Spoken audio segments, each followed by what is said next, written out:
Disclaimer: I do not own the clips or music shown. These are used for review and entertainment purposes. Thank you. Oh, hey, Panther, I heard about the new movie. That was pretty cool. Not right now, Stark. I'm sending a recommendation.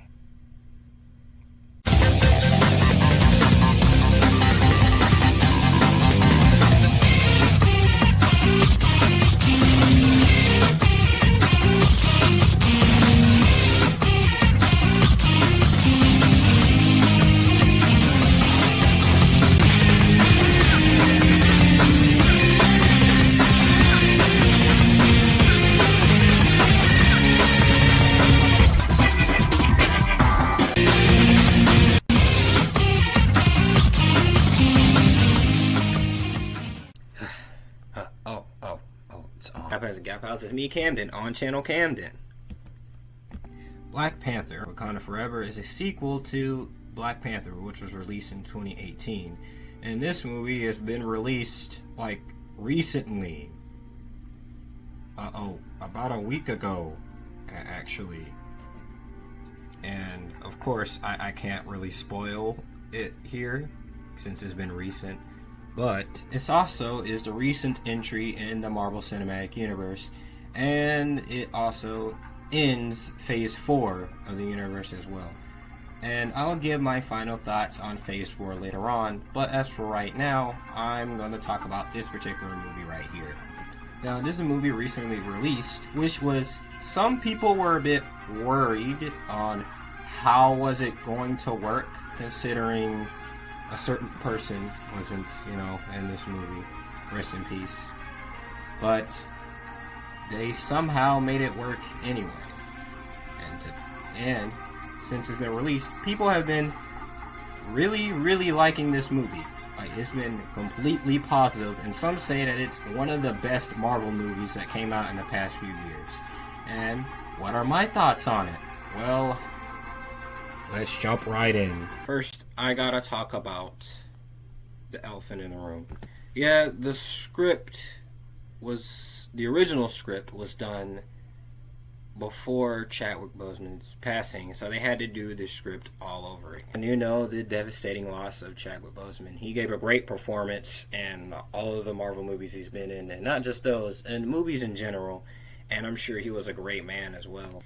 And it showed that the actors and the crew, they were personal friends of Chadwick Boseman, and they knew him very well. So they decided to give a tribute to him in this movie. Want to recast T'Challa? Well, I can understand that, but it seems that it's a bit too soon for them to do so. At first, give a tribute to Chadwick, because it will feel a bit odd if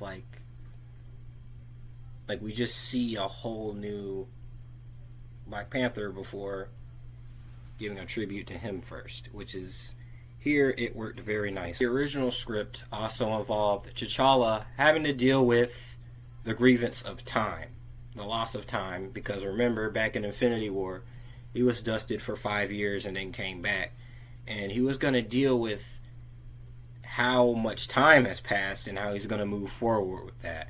And Namor showing up was gonna... The original script actually sounds really good, and it's kind of sad we won't see that.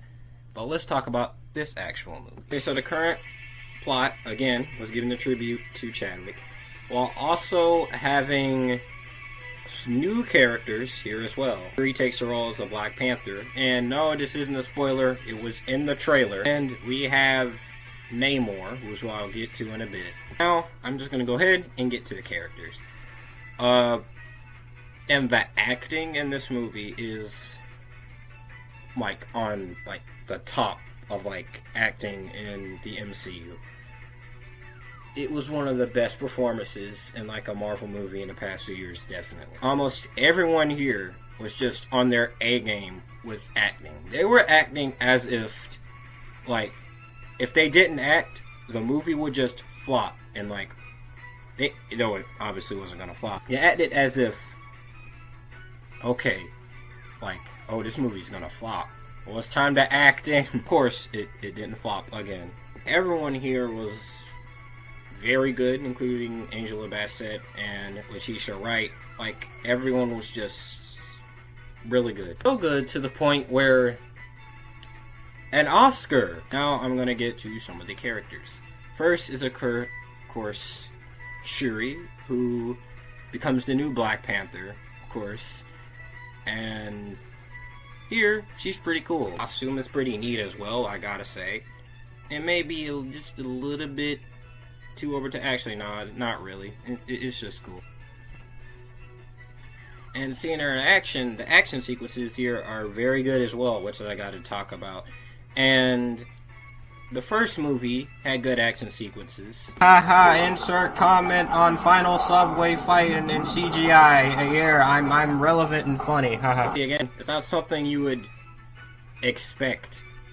Like, she was more onto the side in the first movie, and now to the point where all the side characters have to come to the forefront here, and they really shine here. And speaking of other Black Panthers, I won't make a comment, but you know how Marvel movies go and you stick to the credits. And there's also Ironheart, you know, Riri Williams. And when I saw the trailers, I was just like, what is she doing here? Like you, and I felt that she was just going to be there just to promote the Disney Plus show that's coming out soon. No, here she's actually pretty cool. And there was a funny line in the movie, and they also released a clip where she made a comment about Okoye's head. Also, her costume looks pretty neat too. Her armor looks awesome. And, of course, people have to make a comment on Power Rangers. Making fun of me for looking like a Power Ranger now, Spider-Man. Then we have the other character, Namor. And in the comics, I knew him way before he showed up in this movie. And I thought it was fine. I mean, you know, not really my favorite Marvel character. But, you know, he was there. But here, he's really cool. And he makes a very good villain. People, they say, oh, he's not a villain. Because he's kinda right. He's still a villain. He kills people in this movie. And floods an entire nation. And it was in the trailer. So it doesn't count as a spoiler. And Namor here was really cool. And it shows him and Killmonger. Ryan Coogler truly knows how to handle Marvel villains. Some people say that they want Doctor Doom under his direction. And if he directs Avengers Secret Wars, then Doctor Doom will be perfect. And he might even top Thanos. Namor, we're not going to see the last of him. Don't worry. For one, the Fantastic Four. Check out the video I made last week. Hello, I am Namor. Sue Storm. Marry me. You don't want to be there with Jim from The Office. To be in the challenge with Jason Momoa and Mermaid Man and Barnacle Boy. Namor, you were cool in this movie. And at some point he was a mutant. Take that as you will for the future of this cinematic universe. Yeah, but almost every character in this movie worked. Like, it was just, they were written so well, man. Though M'Baku wasn't here, like, as much, though he was just there. Though in some scenes he was pretty cool, but yeah, no. And Martin Freeman's character returns, and like there's some points in the movie where I just straight up forget he's in the movie. Like I just sit down, and then he comes back. I'm like, Oh yeah! White guy. So he has certain relations with a certain other character that's recent in the MCU, but take that also as you will. But like, his character isn't bad, but like, if you kind of cut out his scenes a little bit, it wouldn't change too much. And yeah. And this is spoiler free. I can't spoil anything. Because earlier I said some certain things, but those were in the trailer. So, yeah. But, for those who have seen this movie, I'm going to show spoilers out of context, so you can get an overall idea. The ones that saw it would understand them. But the ones that didn't will remain clueless until they watch the movie, which is the funny part.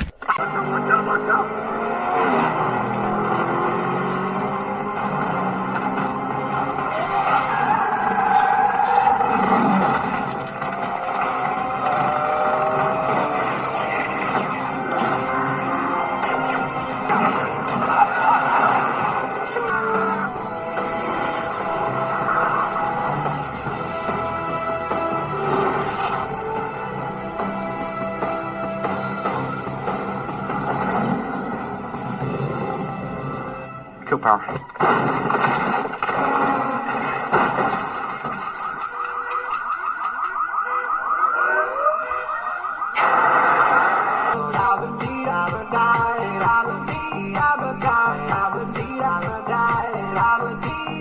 It was on the verge of its greatest victory.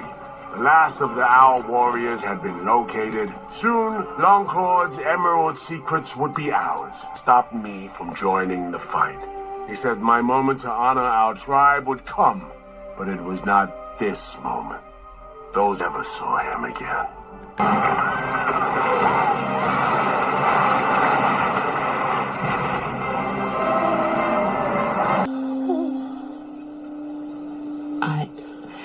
I love.